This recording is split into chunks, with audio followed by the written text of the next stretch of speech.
Okay, some peeps have been asking about a little video tour of our garden out here, so I thought I'd just walk around and show you guys what's going on. It's my little black pearl pepper plant. That's the decorative plant that just sits there. These are a bunch of peppers that I haven't put in the ground yet, but I'm going to after this coming week. We have, I think temperatures are going to drop in the 40s, which is a little too cold for peppers. I think the ones on the ground will be fine, but these have just been chilling here. They'll be fine. We get a little lettuce in the trough that's doing pretty good. Here we have cherry red radish in pots. These are things that our mom is trying to do. What do we have under there? More lettuce and things. On the porch, we got a shitload of potted tomatoes. These are all San Marzanos and a mix of Romas. And we're hoping to sell these at the market. They were good sellers the last time we had a good crop, so we're doing extra tomatoes this time. I don't remember what this is. That's an oregano over there. There's just a lot of tomatoes over yonder. More tomatoes, more tomatoes, tomatoes, tomatoes, tomatoes. This one looks like it needs to be trimmed a little bit. It's got suckers on it already. The sucker is one of these little guys. See how the stem goes up and the branch comes out here? This is a sucker. This just absorbs energy. Takes it away from the plant to grow more plant instead of producing fruit, so we typically cut them off. More tomatoes, more tomatoes. I think that's I want to say that's comfrey, or it's like lemon something. I can't remember what it is either, but we got a lot of basil over here. And more tomatoes. Tomato, tomato. And basil. Lots of basil.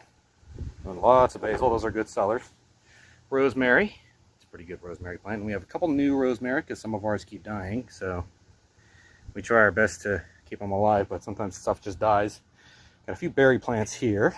Trying not to show my entire front yard or anything. More basil here, all the way down. Basil, these are blueberries, I think. Mom's been wanting to do these for eternity, so there we are. And then over here, we have potatoes. Potatoes for days. We're gonna have a lot of potatoes. And last year we did a fraction of this and we got about 100 pounds worth, so if you're ever in a survival situation in the apocalypse or something, the number one thing I would grow is potatoes. Them shits are staple crops for a reason. And over here, these are smaller plants over here. These are more tomatoes. Yet more tomatoes. And this is where we also have squash. And squash, zucchini, I think eggplant. I'm not sure. I can't remember if it's in the ground or not. We have a couple chives here that have been here for literally years. They won't die, which is good because we use chives all the time. And these green onions we snip off sometimes. These have been here forever. A couple of them are a little bit netted here. Another tomato. That is, I can't remember what that is, but that's oregano down there. More oregano. What is that? Spin top, blanket flower. Hanging. Some of these are Mama Miv stuff, so I don't know what everything is, but these are squash, zucchini. I believe these are squash. They're all bug netted. Keep bugs off them. We have huge problems with squash vine borers, which tend to show up randomly, and then they lay their eggs. They produce little grub that goes into the base of the stem and just eats it from the inside out and kills the entire plant. We've had problems with it for years. We're hoping that stops it. That's a tater. Onions. My car's over there. They can't see the license plate because it's behind a stack of hay, which is good. And up here, up yonder, is pepper plants and berries. Here I got reapers. Here's a reaper. Here's one. I got 4. The little guys are getting chewed up a little bit, but that happens every time you put stuff into the ground. Over here, watch my step. This I think this is a blackberry. This is a blackberry. That's a kale. These things pop up everywhere. We just keep them. I think that's another blackberry. This might be a blueberry, and you can see it's flowering. Is it a blueberry or an elderberry? It might be an elderberry. This one here. And then these little peppers over here, these 10 guys are all banana peppers. So we're gonna get some nice pickling peppies. See, get a nice shot at one. So yeah, they are popping off. These are probably the best pepper plants so far. And yeah, like that one. These 4 over here. Over here, these are ají charpitas. They're a Peruvian type that make little pea-sized peppers that are apparently very spicy. I haven't had success with them. This guy over here is looking kind of rough. I don't know if he's going to make it, but he might be okay. There's one there. There's one there. And then this guy here, this is an elderberry for sure. And you can see it's flowering like crazy. We're about to have 5 trillion peppers. What is that? Oh, get out of here.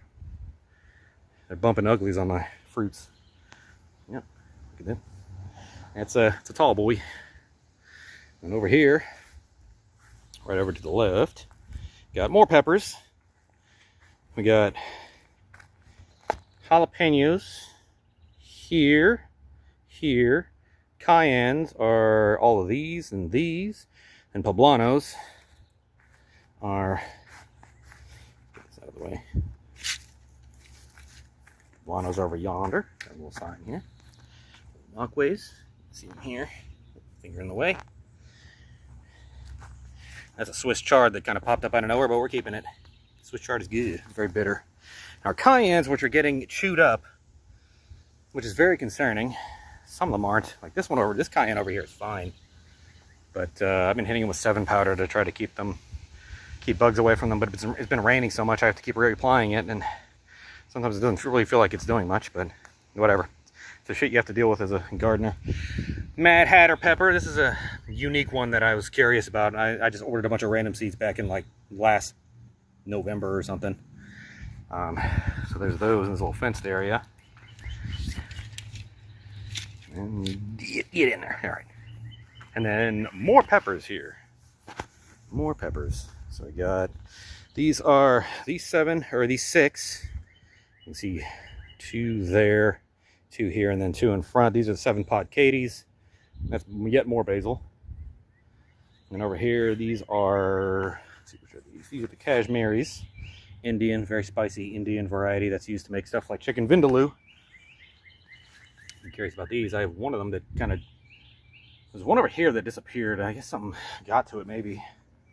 And then we move over here, and these are paprikas. These are Leutenschauer paprikas that I haven't been successful with before, but they look pretty good now, and I really want to make some good home smoked paprika if I can. And these are California Wonders, which is a variety of sweet bell pepper. We got a bunch of them. A lot of weeds I got to pull too, but hopefully you can kind of see them. Yeah, this is where it ends. Over here, actually, before I go over there, we'll go back here. Behind the tree line here, you can see all these trees here. These are mushrooms I attempted to grow. I know I told some of you guys about the shiitakes. They did not sprout, so oh well. More tomatoes. Tomatoes and onions. Tomatoes and onions. And some kale mixed in. It just pops up. We love kale, so we just let it grow and eat it. Tomatoes, tomatoes, tomatoes, tomatoes. Tomatoes for potatoes. That is a potato right there. It's a potat. All right, let's go back over here. There's a little kale patch here. That'll sprout. We used to have a big kale patch right about there, where the tomatoes now are, this kind of general area, but we ended up pulling them all. Sold some of it, used the rest, gave some away. We can grow kale like no other, like nobody's business. Go back over here. Over here on, this is the green bean patch. Mama Miv's been toiling hard on this one. We got it fenced off because rabbits love these things. We got some that are coming up. Yeah, green beans over there. So the green bean plant looks like this when it's little. I go all the way down yonder. And then over here we got more rosemary that I just stepped on. Whoops. More rosemary, another rosemary. Rosemary is kind of one of our poppin' sellers. These are carrots. And holy shit, they are, I haven't looked at them in a little while. They're going kind of crazy. So hopefully we pull these and it's not just like a little carrot nub like that big, but hopefully we'll get some nice big fat carrots. But we got a couple of raised beds here. These are radish, which are looking pretty dang good. I'm surprised they haven't even, actually no, these are beets, I think. Yeah, that's a beet. You can get the little head, and there it is. Hello. Beet in there, and I'm not sure what those are. I'd ask Mama Miv, she's the one doing this. And this is all of our garlic. This is, do not try to grow garlic from the grocery store. It ends poorly. We bought these from Keen Garlic, which is specifically for growing. So this is, I've never seen garlic this tall, so That's pretty bananas. And then over here, I got me okra. Some of it anyway. There's an okra right there. They're doing quite well. They're starting to darken. They're getting multiple leaves. This guy's doing very well. These okra will get absolutely massive. They'll get probably to be about 8 or 9 feet tall, maybe 10 feet tall. We'll see. And then I have some of those potted peppers in there. I'm probably going to put like kind of around here. I can probably fit 6 of them here. And this was a fire pit. Mom decided to repurpose it into a flower pot bed thingy. Seems to be doing pretty well. So in here, I do have some okra in here. They're kind of in the back because I was running out of spots to put them. And there's another okra getting kind of chewed up a little bit. They're back there. They seem to be doing all right. Get a view of this guy. Yeah, that guy's doing pretty good. All right, and these are more taters. Yet more taters. You can never have too many taters, because especially when you dig them up, you don't even have to refrigerate them or anything. They just stay good for a long time, and that's our best rosemary right there. Yep, and that's basically it. We'll keep posting stuff in the future as stuff progresses. Hopefully, in the next couple months, this is just going to be like lush garden everywhere. And then here's our big fat yard that both of us, Mom and I, hate. We would love to just tear it up and just garden off of it, but got to think about resale value and stuff, and hopefully get land someday. But anyway, yep, that's basically the gist of it. Thanks for watching. See you later.